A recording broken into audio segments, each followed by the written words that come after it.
Hello guys, welcome back my YouTube channel. मैं MD काम रज़ा आपके लिए एक नया लेक्चर लेके आ गया हूँ। और हमारा जो ये लेक्चर है पांचवा लेक्चर है। एंड इस लेक्चर में हम लोग क्वेश्चन के बारे में डिस्कस करेंगे। एंड इसमें हम लोग सिद्ध करेंगे कई प्रकार का क्वेश्चन है। तो सबसे पहला क्वेश्चन जो इसमें दिया गया है कि न्यूटन वर्ण चक्र या न्यूटन वर्ण थाल क्या है, या दूसरा क्वेश्चन यह है ये, ठीक है।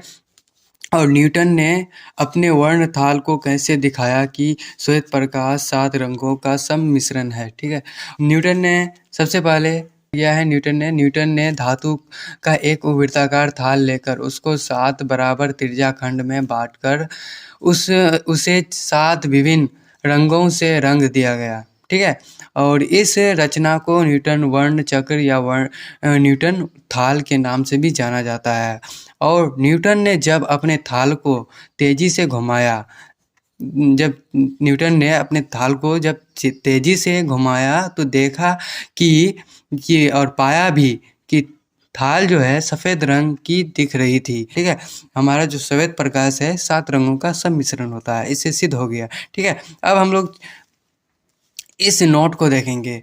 तो ऐसे ही ज्ञान बढ़ाने के लिए एक नोट लिख दिया हूँ, ठीक है, आपके लिए। तो दृष्टि निर्बलता के कारण थाल सफ़ेद रंग की दिख रही है, दृष्टि निर्बलता के कारण होता है। अब हम लोगों का जो है दूसरा क्वेश्चन, नेक्स्ट क्वेश्चन में बोला है कि दिखाएं कि श्वेत प्रकाश के अवयव वर्णों से मिलने से पुनः श्वेत प्रकाश का ही निर्माण होता है, ठीक है। तो इसमें सबसे पहले हम लोग इसके आंसर को देखेंगे, उसके बाद इसके फिगर को देखेंगे, तब आप लोगों को समझ में आएगा कि क्या बोला गया है इस क्वेश्चन में, ठीक है।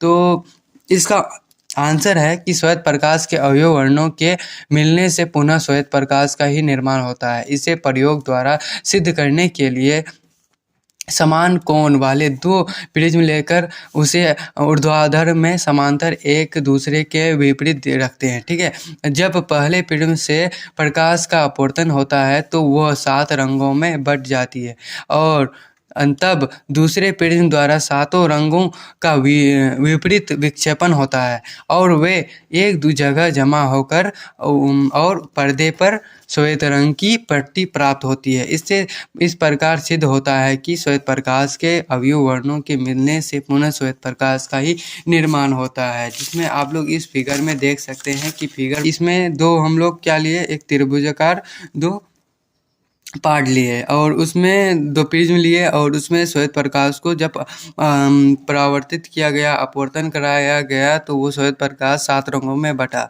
और वो 7 रंगों में मैं सबसे पहला ऊपर में रेड को दिखाया हूँ, ठीक है।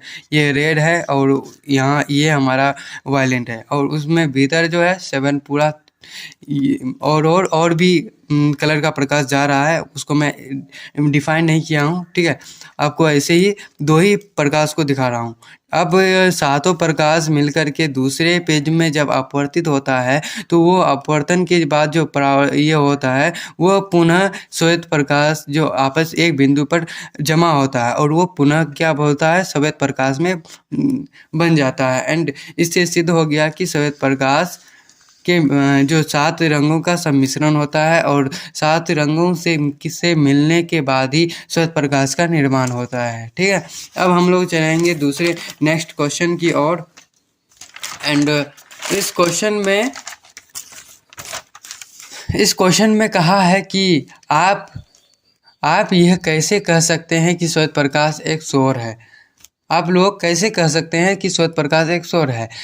अब हम लोग आंसर देखेंगे कि जिस प्रकार विभिन्न आवृत्ति या तरंग दैर्ध्य की ध्वनि मिलकर शोर का निर्माण करती है, ठीक उसी प्रकार श्वेत प्रकाश में भी 4000 एंगस्ट्रॉम से 7600 एंगस्ट्रॉम तक तरंग दैर्ध्य वाली 7 विभिन्न तरंग दैर्ध्य वाली मिश्रण है। यही कारण है कि श्वेत प्रकाश को शोर भी कहते हैं। एंड हम लोग हमारा जो अगली लेक्चर होगा उसमें देखेंगे हमारा 7 कलर का तरंग दैर्ध्य कितना होता है, और उसको आप लोगों को याद कर लेना है, ठीक है। अब चलेंगे, इसमें नोट भी मैं लिख दिया हूँ आपके ज्ञान के लिए। तो इसमें ये भी ये तो हमारा जो है ऑब्जर्वी में भी पूछा जाता है एंगस्ट्रॉम के बारे में। एक एंगस्ट्रॉम बराबर कितना होता है, ठीक है। तो एक एंगस्ट्रॉम बराबर 10⁻⁻10 मीटर होता है, जिसे हम लोग ए को किसे ये ए नोट यहाँ जो होता है इसे एंगस्ट्रॉम कहते हैं, ठीक है। अब नेक्स्ट क्वेश्चन, ग्रह क्यों नहीं टिमटिमाते हैं?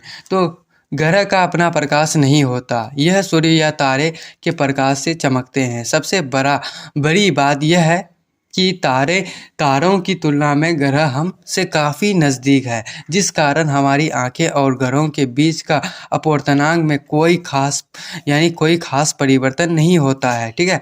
और जिस कारण हम ग्रह को उसे वास्तविक स्थिति में देखते हैं और ग्रह टिमटिमाते नहीं हैं।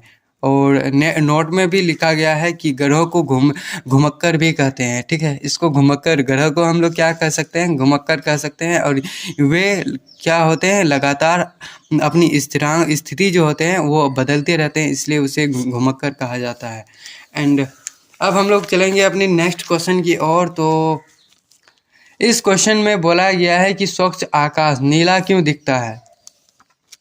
स्वच्छ आकाश नीला क्यों दिखता है? तो श्वेत प्रकाश जो होता है, श्वेत प्रकाश 7 रंगों का सम्मिश्रण है, आप लोग जान चुके हैं।